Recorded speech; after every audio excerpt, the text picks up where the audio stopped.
today in chapter number 17, Stars and the Solar System from class 8 Science NCERT textbook. So, stars in the solar system में जितनी भी चीज़ें होती है उन सब के बारे में इस चैप्टर में बहुत ही अच्छे से बताया गया है और बहुत ही इम्पॉर्टेंट चैप्टर है। भले ही लेंथी है बट पढ़ने में इसे मज़ा आएगा, बिल्कुल भी बोरिंग चैप्टर नहीं है ये। तो चलिए वीडियो को स्टार्ट करते हैं।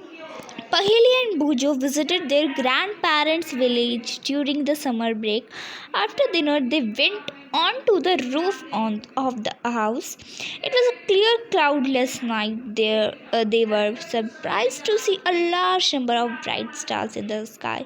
They had never seen such a beautiful scene in their city. तो पहेली और बुजो समर ब्रेक में अपने ग्रैंड पेरेंट्स के विलेज जाते हैं। डिनर के बाद वो छत पर जाते हैं। रूफ ऑफ द हाउस मतलब घर की जो छत होती है ना, वहाँ जाते हैं और वो देखते हैं कि क्लाउडलेस नाइट है, मतलब आज आसमान में बादल नहीं है। तो वो बहुत सरप्राइज हो जाते हैं जब वो देखते हैं कि आसमान में बादल नहीं है और बहुत सारे ब्राइटेड स्काई है, ब्राइट स्टार्स है, मतलब चमकीले चमकीले स्टार्स हैं स्काई में। उन्होंने ऐसा अच्छा सीन, ऐसा ब्यूटीफुल सीन अपनी सिटी में जहाँ वो रहते हैं वहाँ कभी भी नहीं देखा है। अब देखते हैं। Paheli wondered why the village sky was so different from the night sky in the big cities. Paheli अब वो सोचता है कि जो विलेज का जो स्काई होता है वो सिटी के स्काई से इतना डिफरेंट क्यों होता है। वो उसके मन में ऐसा आता है क्योंकि उसने अपनी सिटी में कभी भी ऐसे नहीं देखा होता है, तो वो ऐसा वंडर करता है। हर ग्रैंडफादर एक्सप्लेन दैट, जो उसके ग्रैंडफादर होते हैं वो एक्सप्लेन करते हैं, due to the bright light smoke and dust the sky in the big cities is rarely clear. तो उनके ग्रैंड पेरेंट्स बताते हैं कि जो ब्राइट लाइट होती है उसकी वजह से और धुएं की वजह से जो भी पोल्यूशन होता है, स्मोक की वजह से, डस्ट की वजह से और पोल्यूशन की वजह से बिग सिटीज़ में जो बड़े बड़े शहर होते हैं वहाँ पर स्काई में जो नाइट में हमारा जो स्काई होता है बहुत ही रेयरली क्लियर होता है, मतलब बहुत कम क्लियर होता है। He also identified some objects seen in the night sky and told stories. उन्होंने जो नाइट स्काई में बहुत सारे हमें ऑब्जेक्ट्स दिखते हैं नाइट में, तो उन्होंने उसके बारे में भी उन्हें बताया और उनकी स्टोरीज भी बताई। Do all of them appear to twinkle, क्या वो सारे चमकते हैं। Do you find any star like object which does not twinkle, क्या आपने ऐसा कोई स्टार लाइक ऑब्जेक्ट देखा जो ट्विंकल ना करता हो। The objects which do not twinkle are planets, जो ऑब्जेक्ट ट्विंकल नहीं करते, जो ऑब्जेक्ट चमकते नहीं हैं स्काई में, वो प्लैनेट्स होते हैं। Okay, the moon is the brightest object in the night sky. Moon सबसे ब्राइटेस्ट ऑब्जेक्ट है नाइट में। ब्राइटेस्ट मतलब चमकीला। The star, the planets and the moon and the many other object in the sky are called celestial objects. ये definition हमारी book के पीछे definitely मिलेगी सेलेस्टियल ऑब्जेक्ट्स की। क्या होते हैं सेलेस्टियल ऑब्जेक्ट। अब नाइट में हम जितना देखते हैं जैसे कि मून हो गए, स्टार, जितने भी हमें ऑब्जेक्ट्स नाइट में दिखते हैं अपनी स्काई में, वो सारे सेलेस्टियल ऑब्जेक्ट्स होते हैं। The study of celestial objects are associated phenomena is called astronomy. अब ये भी बहुत इंपॉर्टेंट है। What is astronomy. एस्ट्रोनॉमी ऐसी स्टडी है जिसमें हम सेलेस्टियल ऑब्जेक्ट्स के बारे में स्टडी करते हैं, ठीक है, तो उसे एस्ट्रोनॉमी कहा जाता है। In ancient India our ancestors performed methodical observation of sky. The knowledge of astronomy was highly advanced for their time. तो पहले क्या होता था कि जो हमारे एंसेस्टर्स है, जो हमारे पूर्वज हैं, उनको बहुत ज़्यादा नॉलेज होती थी स्काई में जितनी भी चीज़ें होती है उनके बारे में, उन्हें बहुत ज़्यादा एस्ट्रोनॉमी होती थी। सेलेस्टियल ऑब्जेक्ट की स्टडी जो थी उनको बहुत ज़्यादा थी, हाईली एडवांस थी उस टाइम के according. Passage of the sun, stars, moon and the planet in the sky help them to devise calendars and almanacs। मतलब कि सन को देखकर, स्टार को देखकर, इन सब चीज़ों को देखकर आप सोच सकते हो कि आप इन सब चीज़ों को देखकर क्या इस टाइम पर टाइम पता कर सकते हैं, नहीं पता कर सकते। बट पहले जो हमारे सिस्टर्स होते थे, क्लॉक पहले नहीं होती तो इन्हीं चीज़ों की हेल्प से टाइम पता करते थे। These were often used by people in their day-to-day conduct and a better understanding of climate and rainfall patterns for timely and choice of crops, fixing the dates of season and festivals. और इन्हीं celestial objects की ही help से उन्होंने जो climate था उनको understand करना शुरू किया, और जो रेनफॉल का जो पैटर्न होता था, मतलब कि रेनफॉल किस टाइम टू टाइम होगी, उसका पैटर्न समझना शुरू किया। और जैसे कि जो क्रॉप की फिक्सिंग होती थी, जो क्रॉप की सोइंग होती थी, उसको समझना शुरू किया। सीजन्स की डेट उन्होंने फिक्स करना ऐसे ही शुरू की, और फेस्टिवल्स की भी। Let us also make some observations of celestial objects and learn about them. अब हम सेलेस्टियल ऑब्जेक्ट्स के बारे में पढ़ते हैं। द मून फर्स्ट है हमारा, the moon. Observe the moon continuously for several nights, preferably from one full moon to the next. Make a sketch of the moon every night in your notebook and note the day from the day of the full moon. Also note every day the part of sky east or west in which the moon is seen.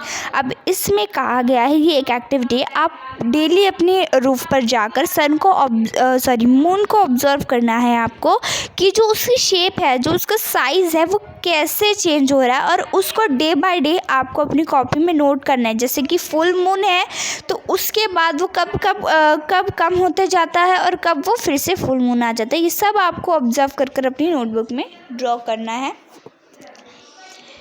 अब है, is there a change in the shape of moon every day? क्या आपको moon की shape में कोई change लगेगा? Are there days when the shape of moon appears to be perfectly round? Are there days when the moon can not be seen? और इसमें ये कहा गया है कि आपको कैसे मून की शेप में चेंज लगेगा डे बाय डे जब आप उसको नोटिस करोगे। और क्या आपको ऐसे लगेगा कि आप जैसे मून को देख रहे हो और आपको कभी कभी तो वो दिख रहा है, फिर उसका साइज जब छोटा होता जा रहा है, एक टाइम पर ऐसा आ जाएगा, एक डे पर आप जाओगे रूफ पर तो आपको मून ही नहीं दिखेगा। कैसा होगा? The day on which the whole disc of the moon is visible is known as the full moon day.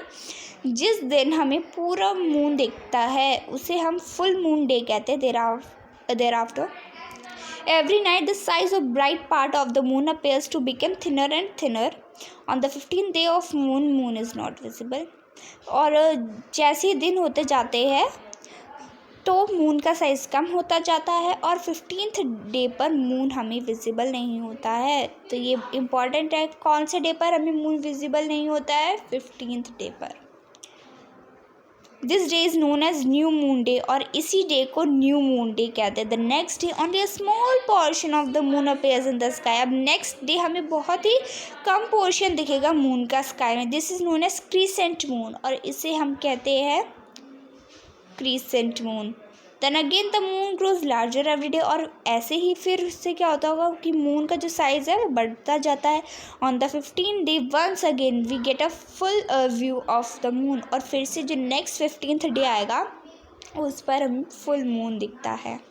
The various shapes of the bright part of the moon as seen during a month are called phases of the moon. हम जो observe करते हैं moon के जो bright part होता है, जो भी हम पूरे मंथली हमने ऑब्ज़र्व किया है, उसको हम फेजेस ऑफ मून कहते हैं। Phases of moon play an important role in our social life. Phases of moon बहुत ही इंपॉर्टेंट रोल प्ले करते हैं हमारी लाइफ में। Almost all festivals in India are celebrated according to the phases of moon. Almost सभी festivals हम phases of moon के according ही सेलिब्रेट करते हैं। जैसे कि Diwali is celebrated on the new moon day. जब न्यू मून डे होगा अक्टूबर या नवंबर में, तब दिवाली सेलिब्रेट होती है।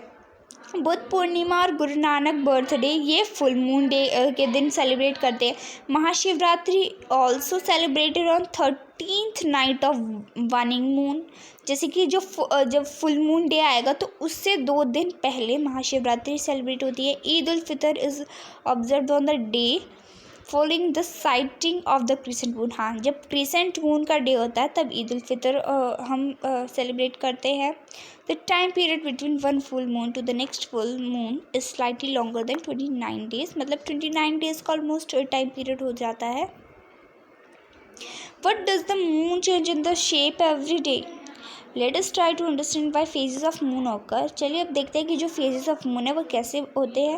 We are studying in chapter 16 that the moon does not produce own light. हमने ये पढ़ा हुआ है कि जो मून होता है उसकी अपनी लाइट नहीं होती है, जबकि सन के पास और बाकी स्टार्स के पास अपनी खुद की लाइट होती है।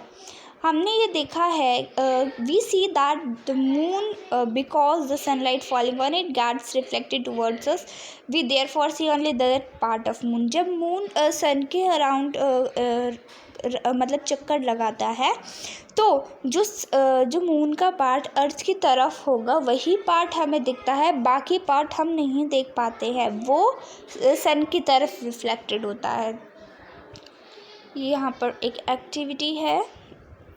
नेक्स्ट देखते हैं अब यहाँ पर, can you now guess the relative position of the sun, moon and earth on the day of full moon, on the day of new moon day. क्या आप अब गेस कर सकते हो कि जो फुल मून डे और न्यू मून डे के बारे में, विच है this position in your notebook. आपको ये पोजिशन अपनी नोटबुक में की थी ना। In which part of the sky, wait, in which part of the sky would you look for the full moon. आपने कौन से पार्ट में देखा कि आपको फुल मून दिख रहा है। The size of illuminated part of the moon visible from the अर्थ। जब आपको सन अर्थ की तरफ जो हमें मून का जो फेस दिखता है वो डे बाय डे इंक्रीज़ होता रहता है, और उसके बाद फुल मून डे आ जाता है।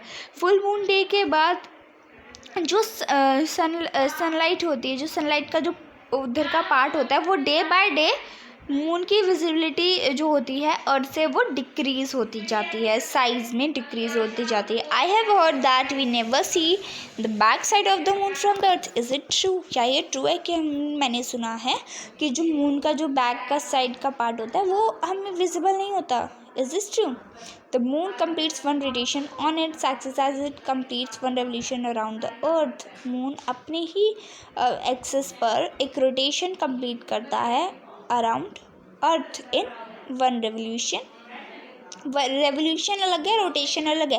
रोटेशन अपने एक्सिस पर होता है और रेवोल्यूशन अब उस पाथ पर होता है। देखो, ये मान लो ये आपकी एक्सिस है, ये आपकी जगह है, तो आप यहीं पर अराउंड कर रहे हो और ये आपका पाथ है, ये आपका ऑर्बिट है, तो आप यहाँ मूव करोगे अपने ऑर्बिट पर, तो ये तो रेवोल्यूशन हो गया। अगर आप अपनी जगह पर ऐसे ऐसे घूमते घूमते जाओगे तो ये रोटेशन हो गया है। ठीक है, नेक्स्ट टॉपिक से हम नेक्स्ट वीडियो में कवर करेंगे। Till then do like, share, comment and subscribe to my YouTube channel and have a nice day. Bye bye.